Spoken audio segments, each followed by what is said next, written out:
환율이 2,000원을 향해 달려가는데 코스피는 오히려 오르고 있습니다. 이상하죠? 예전 공식대로라면 절대 말이 안 되는 장면이거든요. 그동안 우리가 철석같이 믿어왔던 건 단순했습니다. 환율이 오르면 위기, 위기면 주식은 내린다. 근데 지금 시장은 그 공식을 정면으로 배신하고 있어요. 문제는 이겁니다. 2026년 과거 패턴을 그대로 믿고 움직이면 큰 낭패를 볼 수 있다는 거죠. 환율이 올라서 위기가 온 게 아니라 위기였기 때문에 환율이 올랐던 거거든요. 원인과 결과가 뒤바뀌면 우리의 대응도 완전히 달라져야 합니다. 환율이 오르면 무조건 위기다. 이렇게 생각하는 분들 많으시죠. 근데 한 번만 더 생각해 보세요. 환율이 올라서 위기가 온 건지 아니면 위기가 먼저 터져서 환율이 따라오른 건지 순서가 완전히 다른 이야기거든요. 실제로 과거 외환 위기나 금융위기 때를 떠올려 보면 위기가 먼저 찾아왔습니다. 그러니까 국내에 있던 돈들이 불안해지기 시작한 거예요. 투자자들은 원화를 팔고 달러를 사서 해외로 빠져나갔고 그 과정에서 환율이 치솟은 겁니다. 환율 상승은 원인이 아니라 결과였던 거죠. 그런데 많은 사람들이 이걸 거꾸로 외우고 있어요. 환율이 오르니까 위기가 온다고요? 여기서 함정이 생깁니다. 환율이 오르는 이유가 위기 하나뿐일까요? 절대 아니거든요. 미국 금리가 높아서 달러가 강해질 수도 있고 우리나라 수출 구조가 바뀌면서 달러 수요가 늘어날 수도 있어요. 지정학적 불안 때문에 안전자산 선호가 커질 수도 있고요. 즉, 환율 상승에는 여러 가지 시나리오가 존재하는 겁니다. 과거에는 환율이 내려가면 코스피가 오르는 패턴이 꽤 잘 맞았어요. 외국인 자금이 들어오면 원화 강세, 주식 상승, 이 공식이 먹혔죠. 근데 지금은요, 환율도 오르고 코스피도 오르는 과거 공식으로는 설명이 안 되는 장면이 펼쳐지고 있습니다. 2026년 예전 패턴만 믿고 투자하면 진짜 낭패 봅니다. 2026년 1분기 투자자들이 가장 주목해야 할 이벤트가 하나 있습니다. 바로 상호 관세에 대한 법적 판결이에요. 이게 왜 중요하냐면요. 단순히 관세가 붙느냐 마느냐의 문제가 아니거든요. 만약 법원에서 이 관세가 위법이라는 판단이 내려지면 어떻게 될까요? 이미 전 세계에 퍼져 있는 관세들을 되돌려야 하는 상황이 벌어집니다. 환급이 발생할 수도 있고 재협상 테이블이 다시 열릴 수도 있어요. 시장 입장에서는 엄청난 불확실성이 한꺼번에 쏟아지는 거죠. 근데 여기서 끝이 아닙니다. 관세라는 게 단순한 통상 정책이 아니에요. 지금 미국 행정부의 핵심 축이 두 개거든요. 관세와 감세, 이 둘은 서로 연결되어 있습니다. 관세로 걷어들이는 세금이 감세로 빠져나가는 세금을 메워주는 구조예요. 쉽게 말해서 관세가 재원인 거죠. 그런데 관세가 위법 판정을 받아서 세수가 확 줄어들면요. 감세는 이미 시행됐는데 들어올 돈은 없어지는 겁니다. 재정 적자가 눈덩이처럼 불어나고 국가부채 이슈가 수면 위로 떠오르게 되죠. 시장은 이걸 절대 가볍게 보지 않습니다. 물론 행정부도 바보가 아니니까 플랜 B를 준비하겠죠. 대체 재원을 마련하거나 새로운 협상안을 내놓을 수 있어요. 근데 문제는 시간입니다. 과거 사례를 보면 이런 협의가 몇 달씩 질질 끌리는 경우가 많았거든요. 그 사이에 시장은 계속 불안에 떨어야 합니다. 1분기의 관세 판결, 가볍게 넘기면 안 되는 이유가 여기 있습니다. 이 분기로 넘어가면 많은 분들이 놓치는 이벤트가 하나 있어요. 바로 4월에 예정된 미중 정상회담입니다. 그게 뭐 그렇게 중요해? 이렇게 생각하실 수 있는데요. 과거 사례를 한번 보시죠. 정상회담이 열리고 나면 시장 분위기가 확 바뀌는 경우가 많았거든요. 관세를 완화하겠다는 발표가 나오기도 했고 협력 강화 메시지가 터지면서 위험 자산이 급등한 적도 있었습니다. 반대로 회담이 결렬되거나 강경한 발언이 나오면요. 시장이 순식간에 얼어붙었죠. 정상회담은 그야말로 분위기 전환 버튼인 겁니다. 한국 투자자들한테 이게 왜 중요하냐면요. 우리나라 경제구조 자체가 미국과 중국 사이에 끼어있기 때문이에요. 미중이 합의하면 교역이 살아나고 공급망이 안정되면서 우리 수출 기업들 숨통이 트입니다. 반대로 충돌하면요. 관세 전쟁이 격화되고 우리도 그 불똥을 맞게 되죠. 반도체, 배터리, 이런 핵심 산업들이 직격탄을 맞을 수 있어요. 근데 여기서 진짜 중요한 건 회담 당일이 아닙니다. 회담을 앞두고 어떤 메시지가 나오느냐, 이게 핵심이에요. 양측이 협상 카드를 흘리기 시작하거든요. 압박성 발언이 나오기도 하고 유화적인 제스처가 나오기도 하고요. 이 과정에서 시장은 출렁출렁 요동칩니다. 그래서 이 분기에는 정상회담 전후의 뉴스 흐름을 마치 일정표처럼 체크하셔야 해요. 회담 날짜만 동그라미 치고 끝내면 안 됩니다. 그 전후로 쏟아지는 뉴스들이 진짜 시장을 움직이는 변수거든요. 이 분기 후반 5월쯤 되면 시장을 긴장시키는 또 하나의 이벤트가 기다리고 있어요. 연준 의장 교체입니다. 연준 의장이 바뀌는 게 뭐 그리 대단한 일이냐고요? 역사를 한번 보시죠. 과거에 새 의장이 취임하고 나면 시장이 크게 출렁인 적이 한두 번이 아니었거든요. 블랙 먼데이도 있었고 취임 직후 예상치 못한 쇼크가 터진 사례도 있었습니다. 그래서 월가에서는 이걸 징크스라고 부르기도 해요. 근데 이게 단순히 운이 나빠서 그런 게 아닙니다. 진짜 이유는 따로 있어요. 새 의장이 오면 시장은 이 사람이 도대체 어떤 성향인지 가늠하느라 정신이 없거든요. 금리를 공격적으로 내릴 사람인지 아니면 보수적으로 버틸 사람인지 인플레이션에 강경한지 고용에 더 신경 쓰는지 이런 것들을 파악하려고 시장 참여자들이 온갖 추측을 쏟아냅니다. 며칠 전 뉴스가 터졌습니다. 트럼프 대통령이 차기 연준 의장으로 케빈 워시를 지명한 거예요. 상원 인준만 통과하면 5월부터 연준을 이끌게 됩니다. 그런데 시장 반응이 예상과 달랐어요. 금값이 떨어지고 미국 증시도 하락했거든요. 이상하죠?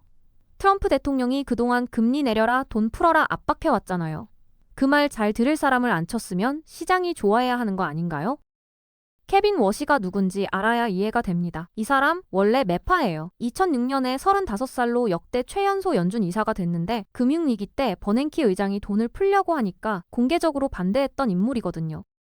최근에는 금리 인하를 주장하며 트럼프와 발을 맞추긴 했습니다. 근데 시장은 그 말을 고지곳대로 안 믿는 거예요. 취임하고 나면 다시 긴축으로 돌아서는 거 아니야? 이런 의심이 깔려 있는 겁니다. 자, 이제 2분기 후반을 생각해 보세요. 5월이 되면 워시가 실제로 의장 자리에 앉습니다. 그때부터 진짜 게임이 시작돼요. 새 의장의 첫 발언, 첫 기자회견, 첫 금리 결정.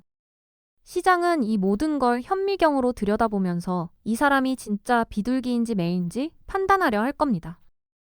지금부터 5월까지는 기대와 불안이 줄다리기 하는 시간이에요. 그리고 5월 이후에는 기대와 현실의 간극이 드러나는 시간이 됩니다.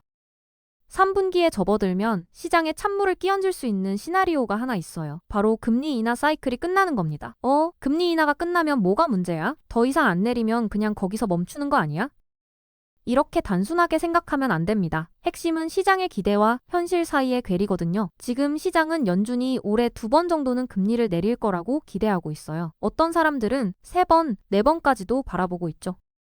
그런데 실제로 한 번만 내리고 끝나버리면 어떻게 될까요? 아니면 예상보다 훨씬 일찍 인하를 종료해버리면요? 기대가 컸던 만큼 실망도 큽니다. 이게 바로 실망 충격이에요. 이 분기에 새 연준 의장이 취임하면서 완화 기대가 잔뜩 부풀어 오른 상태잖아요. 금리 많이 내릴 거야, 돈 풀릴 거야, 이런 장밋빛 시나리오가 가격에 이미 반영돼 있는 겁니다. 근데 3분기에 막상 뚜껑을 열어봤더니 인하가 끝나버리면요? 그동안 먹고 있던 기대가 한꺼번에 꺼지면서 충격이 옵니다. 이 충격은 특히 채권 시장에서 크게 나타날 가능성이 높아요. 채권 가격은 금리 기대에 아주 민감하게 반응하거든요. 금리가 더 내려갈 거라고 믿고 채권을 샀는데 어느 날 갑자기 인하 끝이라는 신호가 나오면 채권 가격이 출렁이기 시작하죠. 금리 인하가 끝난다고 해서 정책 방향이 완전히 바뀌는 건 아니에요. 다시 금리를 올리겠다는 게 아니니까요. 근데 문제는 더 이상 기대를 키울 재료가 사라진다는 점입니다. 호재가 끊기는 거죠. 3분기에 진짜 체크포인트는 인하 횟수 자체가 아니에요. 시장이 그동안 품어왔던 완화 기대가 얼마나 과했느냐? 이게 핵심입니다. 4분기에는 시장을 뒤흔들 정치 이벤트가 몰려 있습니다. 그 중에서도 가장 큰 건 11월 중간선거예요. 미국 행정부 입장에서 이 선거는 그냥 지나가는 이벤트가 아니거든요. 연초부터 모든 정책이 이 선거를 향해 맞춰져 있다고 봐도 과언이 아닙니다. 왜냐고요? 중간선거 결과에 따라 남은 임기의 운명이 완전히 달라지기 때문이에요. 여당이 의회를 지키면 권력이 유지되고 정책 추진력이 살아납니다. 하고 싶은 거 마음껏 할 수 있는 거죠. 반대로 야당에 의회를 내주면요? 레임덕 우려가 본격적으로 시작돼요. 정책이 막히고 시장은 불확실성을 가격에 반영하기 시작합니다. 같은 정책이라도 선거 전후로 시장의 해석이 완전히 달라질 수 있는 겁니다. 여기에 더해서 4분기에는 APEC 정상회의도 예정돼 있어요. 이번에는 중국에서 열릴 가능성이 있거든요. 그러면 또다시 미중 관련 발언들이 쏟아지겠죠. 협력하겠다는 메시지가 나올 수도 있고 강경한 발언이 튀어나올 수도 있어요. 어느 쪽이든 시장에는 변동성으로 작용합니다. 그래서 4분기는 이벤트가 정말 많은 분기예요. 뉴스가 매일 쏟아지는데 투자자들이 그 뉴스 하나하나에 휘둘리면 안 됩니다. 진짜 봐야 할 건 뉴스가 아니라 정책 방향의 변화거든요. 선거가 가까워질수록 정책은 더 선명해집니다. 표를 의식해서 더 과감해지기도 하고 더 노골적으로 민심을 겨냥하기도 해요. 하반기로 갈수록 정책 민감도가 높아진다는 걸 꼭 기억하셔야 합니다. 지금까지는 분기별로 예정된 이벤트들을 살펴봤어요. 그런데 2026년에는 달력에 적어둘 수 없는 리스크가 따로 있습니다. 바로 지정학 리스크예요. 이게 왜 무서우냐면요. 예고 없이 터지거든요. 언제 올지 아무도 모릅니다. 분기별 이벤트는 그래도 날짜가 정해져 있잖아요. 정상회담 언제, 선거 언제, 이렇게 미리 알 수 있죠. 근데 지정학 리스크는 달라요. 어느 날 갑자기 뉴스 속보가 뜨면서 시장이 흔들리는 겁니다. 2026년에는 이런 리스크가 다른 해보다 클 수 있다는 관측이 나오고 있어요. 지금 전 세계를 보면 불안한 축이 한두 개가 아니거든요. 특정 지역의 분쟁이 장기화되고 있고 곳곳에서 시위와 정치적 불안이 터지고 있습니다. 전쟁이 끝나지 않는 곳도 있고요. 여기에 대만 해협 긴장까지 더해지면 리스크 축이 동시에 여러 개 존재하는 상황이 되는 거예요. 문제는 이런 일들이 터지면 시장이 순식간에 반응한다는 겁니다. 에너지 가격이 뛰고 원자재 가격이 출렁이고 투자자들은 안전자산인 달러로 몰립니다. 그러면 환율이 튀고 금리에도 연쇄 반응이 생기죠. 한 곳에서 터진 불똥이 전 세계 금융시장으로 번지는 거예요. 그래서 지정학 리스크는 예측의 대상이 아닙니다. 대비의 대상이에요. 내가 이걸 맞출 수 있다고 생각하면 안 돼요. 대신 내 포트폴리오가 이런 충격에 얼마나 취약한지를 점검해야 합니다. 평소에 리스크 프리미엄을 염두에 두고 혹시 모를 상황에 대비해서 빈틈을 메워두는 게 중요해요. 터지고 나서 후회하면 이미 늦습니다. 요즘 뉴스를 보면 연준을 둘러싼 잡음이 심심찮게 들려오죠. 정치권에서 연준을 압박하고 연준 의장을 공개적으로 비판하고요. 이게 그냥 정치 싸움으로 보일 수 있는데 시장 입장에서는 완전히 다른 의미로 읽힙니다. 핵심은 연준 독립성이에요. 중앙은행이 정치로부터 독립적으로 통화 정책을 결정한다는 신뢰. 이게 흔들리면 문제가 커지거든요. 만약 연준이 부패했다거나 무능하다는 프레임이 사회적으로 퍼지면 어떻게 될까요? 시장은 이걸 가격에 반영하기 시작합니다. 중앙은행을 못 믿겠으니까 리스크 프리미엄을 더 얻는 거예요. 그 결과가 뭐냐면요. 장기금리가 안 내려오는 현상으로 나타납니다. 지금도 이상한 일이 벌어지고 있잖아요. 연준이 기준금리를 내렸는데 장기금리는 오히려 버티고 있거든요. 원래대로라면 기준금리가 내려가면 장기금리도 따라 내려와야 정상입니다. 근데 왜 안 내려올까요? 여러 가지 이유가 있어요. 재정적자 우려도 있고 인플레이션이 다시 올 수 있다는 걱정도 있죠. 그런데 여기에 하나 더 섞여 있을 수 있는 게 바로 연준 독립성에 대한 우려입니다. 시장이 중앙은행을 완전히 신뢰하지 못하는 거예요. 장기 금리가 안 내려오면 정책 당국 입장에서도 곤란해집니다. 금리를 내려서 경기를 살리려고 했는데 실제로 기업과 가게가 체감하는 금리는 그대로인 거잖아요. 금융 환경이 생각보다 빡빡하게 유지되는 겁니다. 이 이슈가 무서운 이유는 단순한 정치 뉴스가 아니기 때문이에요. 장기 금리는 시장의 할인율과 직결됩니다. 채권 가격도 주식 밸류에이션도 이 할인율에 영향을 받거든요. 연준 독립성 논란, 그냥 흘려들으면 안 됩니다. 중간선거가 다가올수록 행정부는 조급해집니다. 표를 얻어야 하니까요. 그런데 유권자들의 마음을 사로잡으려면 뭘 건드려야 할까요? 바로 구매력이에요. 영어로는 어포더빌리티라고 하는데 쉽게 말해서 내 월급으로 살만한 삶을 살 수 있느냐는 겁니다. 이게 선거의 핵심 의제가 될 거예요. 구매력 문제는 크게 세 가지로 나눌 수 있습니다.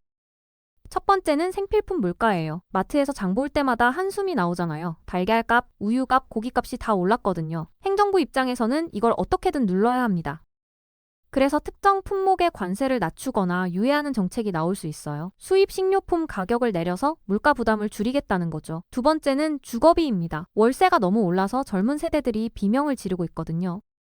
이걸 잡으려면 주택 공급을 늘리거나 아니면 수요를 억제해야 해요. 그래서 기업들이 주택을 대량으로 사들이는 걸 규제하거나 모기지 시장에 직접 개입하는 방식이 논의될 수 있습니다. 월세 폭등을 막겠다는 정치적 메시지를 던지는 거죠. 세 번째는 이자 부담이에요. 대출 받은 사람들이 이자 내느라 허리가 휘잖아요. 금리가 높으니까요. 행정부는 이 부담을 낮추고 싶어 합니다. 근데 여기서 문제가 생겨요. 금리를 결정하는 건 연준이거든요. 행정부가 금리를 내리라고 압박하면 통화 정책과 충돌이 생깁니다. 연준은 인플레이션을 잡아야 하는데 행정부는 금리를 내리라고 하고요. 이 충돌이 시장의 변동성을 만들어냅니다. 기대와 현실 사이의 간극이 벌어지면서 가격이 요동치는 거예요.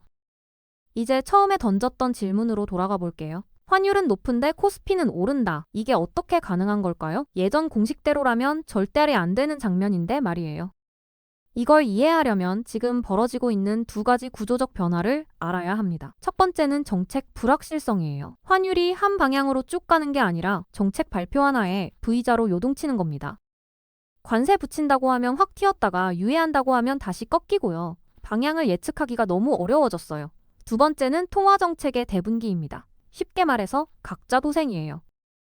예전에는 미국이 금리를 내리면 다른 나라들도 따라 내렸거든요. 글로벌 통화 정책이 어느 정도 발을 맞췄죠. 근데 지금은 완전히 달라요. 미국은 금리를 내리고 일본은 오히려 올리고 또 어떤 나라는 동결하고 있습니다. 금리 방향이 제각각인 거예요. 이러면 국가 간 금리 차가 엄청 복잡해집니다. 그 결과 환율이 예상 못한 방향으로 튈 수 있어요. 여기에 쏠림 효과까지 더해지고 있습니다. 사람들이 원화가 앞으로 더 약해질 거라고 생각하면 어떻게 할까요? 미리 달러를 사두려고 하겠죠. 마치 집값 오를 것 같으면 지금 당장 사려는 심리랑 똑같아요. 이 수요가 몰리면서 환율의 상방 압력이 더 세지는 겁니다. 구조적으로 봐도 환율이 과거보다 높은 수준에서 머물 가능성이 커요. 무역 구조가 바뀌고 해외 투자가 늘어나면서 달러 수급 자체가 달라졌거든요. 환율의 뉴노럴, 이제 받아들여야 할 때입니다. 2026년 가장 위험한 건 뭘까요? 환율도 아니고 금리도 아니고 지정학 리스크도 아닙니다. 진짜 위험은 과거 패턴을 그대로 믿는 습관이에요. 환율 오르면 주식 내린다. 금리 내리면 채권 오른다. 이런 공식이 깨지고 있는데 예전 방식대로 움직이면 낭패를 봅니다. 정해진 미래는 없어요. 변동성이 높다는 전제를 받아들이고 여러 가능성에 대비해야 합니다. 자산 배분은 한 방에 몰지 마세요. 통화, 금, 주식으로 넓게 펼쳐서 빈집털이를 피하는 겁니다. 채권도 단타보다는 분할 매수와 긴 호흡으로 접근하세요. 결국 수익과 리스크를 가르는 건 기대와 현실의 차이입니다.